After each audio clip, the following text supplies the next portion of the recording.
Have a cloud email account. Great, perfect. Implement two-factor authentication. Those two things are mission critical, should be done now for everyone, right?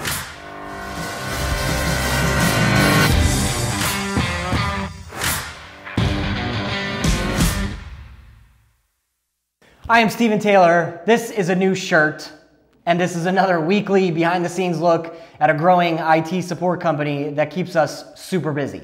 So all of our marketing and sales activity is starting to pay dividends. We are having a lot of meetings with prospective clients, coming from referrals, coming from our appointment setting, and more. A lot of great meetings, a lot of customers who need a lot of help getting their technology transformed, getting it working and done right, and just being an IT support company that answers the phone and takes care of their needs. I am still astonished how much subpar IT support I see, from bad practices and bad standards to not being receptive, not being responsive, not answering the phone and taking care of the issues. And then on top of that, still not moving the technology forward. We're in a window where Windows 7 needs to be replaced before January 2020, and a lot of businesses and organizations with older or dated technology that really needs to get replaced kind of puts them in a crunch pattern now over the next 6 to 7 months. Technology is never perfect. That's what I share with our clients and our prospects all the time, but we're here all day, every day to take care of the issues as they happen. We're not perfect either. But again, we're always adjusting, we're always learning from a mistake or a mix-up or a process that we can re-engineer and look at. We're in super growth mode. So we brought on 3 new employees in the last 30 to 60 days. So we've got to get those team members onboarded, familiar with our clients, on the phone, supporting the users and our clients. We're always adapting. We're having the conversations, we're looking at process, and we're always adjusting how we do things to be even better for our clients. As we continue this growth, we need more people now than ever to support our technical team and our clients. Go LeadingIT.com/apply. We need more candidates, more technical people to join our team. It's been a lot of meetings with prospective clients. I have 6 proposals out this week alone. A lot of businesses are in kind of a growth phase of their own. They're really struggling with technology, and their IT support company now is kind of falling behind the curve, can't keep up. And it's a big booming season, if you will, of switches. And so we've got a lot of proposals out there, a lot more growth, and even more meetings next week and the following weeks.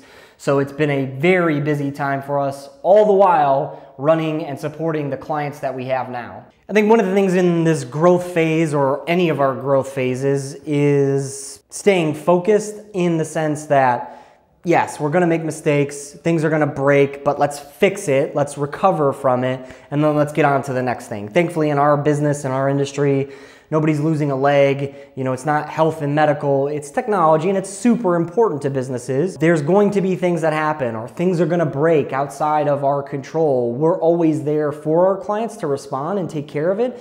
And then just keeping our team focused in that. You know, we had our stand-up meeting this morning. It was a very busy, very challenging day yesterday, and getting everyone refocused. Look, we've got this. Let's bounce back from it, because the worst thing that we could do is kind of refrain or hesitate or worry or be upset, right? Let's get back into the positive. We are the best around at what we do, and our clients know, love, and trust us, and let's keep that momentum going moving forward. But you also have to take a little bit of a break. You might have to step away from a project. You might have to breathe. You might have to, get away from it in the evenings and things like that, because this stuff is never ending, always ongoing. You've got to be able to pull away or take a break as well. It's interesting, right? Because the few things that have always worked, that were always the challenges in, a client's mind. Hey, our guy doesn't answer the phone, we get billed for everything, security is a concern, we feel like we're behind in technology and they're not pushing us forward. All of those same things still ring true today. And those are exactly the value that we bring when somebody hires us. You get a fast and friendly help desk that answers the phones. You get all-inclusive support, one bill and that's it, no nickel and dime. You get our security stack, our security awareness, all of the different cybersecurity things that we're layering in that most IT companies are not. And we're the first guys in the room to push technology forward. Not bleeding edge, not cutting edge, but getting it to continue along the life cycle and keeping it fresh and up to date, so that we don't get into a position where we're on antiquated technology, it's dragging our business down, and then we've got to spend even more money to get it fixed and get it right. We're doing that on an ongoing basis versus a lot of shops are leave well enough alone. If it ain't broke, don't fix it. We're continuing to keep it moving forward so that we don't get stuck behind. The differences between us and other IT companies, right? I continue to talk about fast and friendly support, all inclusive. You know, a lot of places, it's a sales pitch, right? They could say they answer the phone, they could say they're fast, and they could say they do all these things. A lot of companies are struggling with talent. They don't have enough people, they are losing their talent, or they can't hire, and then those become the challenges, and kind of their help desk might fall apart because of that. We continue to layer in. We have long tenured employees who are happy, they're well paid, they're taken care of, and we have a different culture here that keeps them around. A lot of shops talk about, oh, it's a monthly agreement, it's all inclusive, but then you get there to the resort and you find out that dinner's not included and Saturday pool is closed and things like that. When we say all inclusive, we actually mean it. And most, because it's technology, there's bullet lists, right? Here's your proposal, there's bullet list, bullet list, bullet list, and it's features and benefits, technologies, acronyms, stuff that most people just don't understand. And on ours, I do that so that people try and understand all of the different things that we include. But contrary, on other proposals, they're listing similar or bullet list items, but the question is, what's not included in this?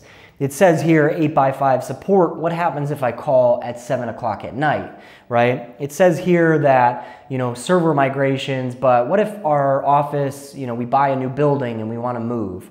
What if we add 3 new employees? What happens during those processes? And we try and lay that out in ours, or at least in the discussions. But again, this all-inclusive model is totally different. And then I think the third tenet that we do completely different than anybody else, and I feel it's because we're spending more time being proactive and worrying about what's next, whereas other shops are still reacting to the tickets, reacting to the issues because they haven't standardized everything across their customers.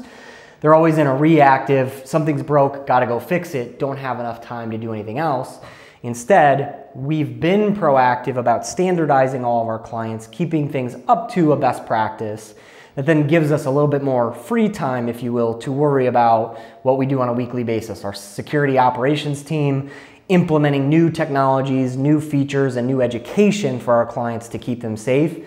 Most other IT companies are not even talking about this, let alone worrying about what they're doing in-house to prevent these issues from happening to them as well as their clients. So I think those are the 3 big areas that we pay attention to, that we do differently, that you kind of have to ask some different questions in a sales process and in a proposal meeting to get that detail out of the others versus us. And we don't do long-term commitments. There's all kinds of stats in our industry, some as simple and as basic as older computers inhibit productivity by 10%.